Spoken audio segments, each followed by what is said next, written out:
جب رسول اللہ صلی اللہ علیہ وآلہ وسلم کے پاس جبریل امین یہ خبر لے کے آیا کہ اے اللہ کے رسول، آپ کو جو عالم ارواح میں دکھایا گیا تھا اس مطابق یہ سال آخری سال ہے، اگلے سال آپ اپنے اللہ سے ملاقات کریں گے۔ بس رسول اللہ نے جیسے ہی اس خبر کو سنا، آپ نے ایک اعلان کروایا کہ اس مرتبہ ہر کسی کو یہ خبر سنائی جائے کہ کوئی بھی اپنے گھر میں نہ بیٹھے، اس سال حج کو میں محمد خود چلوں گا۔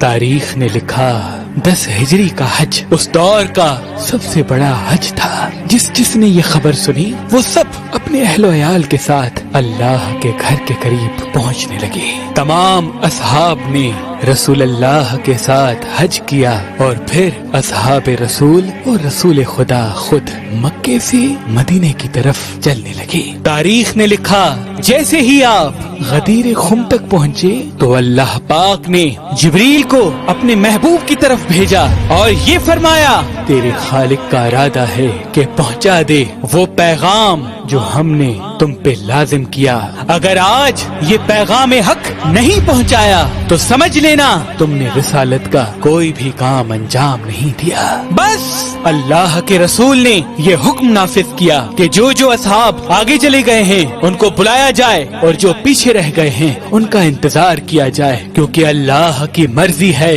کہ میں یہاں ایک خطبہ دوں۔ وادی غدیر ایک مرکز تھا، کیونکہ یہاں سے مدینے والے مدینے کی طرف رواں ہونے تھے اور دوسرے اصحاب اپنے اپنے گاؤں دیہات کو جانے تھے۔ تبھی اللہ نے اسی میدان کا انتخاب کیا۔ اصحاب نے یہ کہا یا رسول اللہ اس صحرا میں ممبر کیسے بنائے؟ اللہ کے محبوب نے فرمایا اپنے اونٹوں سے پالان اتارو اور اونٹوں کے پالان سے ایک ممبر تیار کرو، کیونکہ آج کا پیغام حق و باطل کی پہچان ہے۔ بس اونٹوں کے پالان سے ممبر تیار کیا گیا اور جب تمام اصحاب آ پہنچے، اللہ کے رسول ممبر پہ آئے اور فرمانے لگے کہ اے لوگو، میں وہ محمد ہوں جس کو اللہ نے منتخب کیا تاکہ میں تم لوگوں کو اللہ کا دین سمجھا سکوں، حلال و حرام میں فرق بتا سکوں، اللہ کا قرآن تم تک پہنچا سکوں۔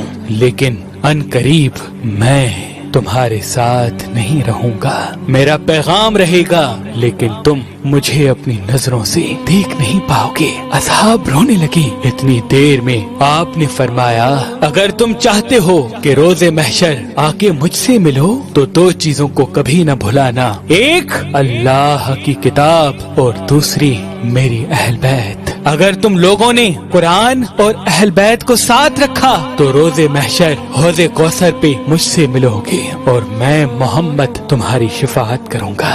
اور پھر آپ نے علی ابن ابی طالب علیہ السلام کو ممبر پہ بلایا اور تمام اصحاب سے مخاطب ہو کے فرمانے لگے بتاؤ میں کس کس کا مولا ہوں؟ ہر کوئی ہاتھوں کو اٹھا کے کہنے لگا یا رسول اللہ آپ ہمارے مولا ہیں، یا رسول اللہ آپ ہمارے آقا ہیں۔ پھر آپ نے علی ابن ابی طالب علیہ السلام کا ہاتھ بلند کر کے فرمایا من کن تو مولا ہو فہذا علی مولا، جس کا میں مولا ہوں اس کا یہ علی مولا۔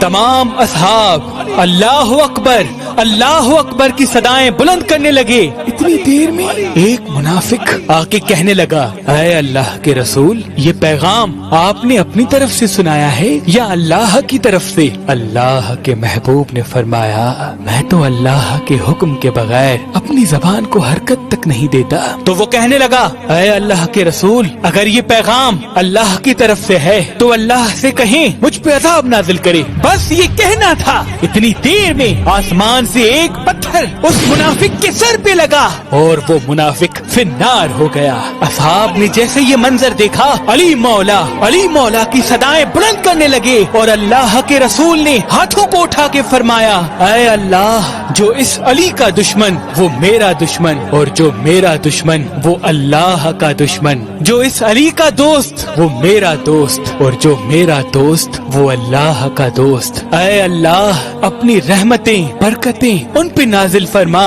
جو اس علی سے پیار کرے، اے اللہ اس پہ لعنت کر جو اس علی سے دشمنی کرے۔ تاریخ نے لکھا ہر کوئی امام علی علیہ السلام کو مبارکباد دینے لگا۔ اللہ کے رسول نے ایک خیمہ نصب کیا اور تمام اصحاب کو یہ حکم دیا کہ ایک ایک صحابی آئے اور امام علی علیہ السلام کے ہاتھ پہ ہاتھ رکھ کر امام علی علیہ السلام کی سرداری کو قبول کرے۔ تاریخ نے تحریر کر دیا 3 دن تک یہ بیعت کا سلسلہ مسلسل قائم تھا۔ اللہ کی رحمت غدیر خم پہ برستی رہی اور تمام انبیاء، اولیاء اور فرشتے، جن و بشر امام علی علیہ السلام کو رسول اللہ کے جانشین ہونے کی مبارکباد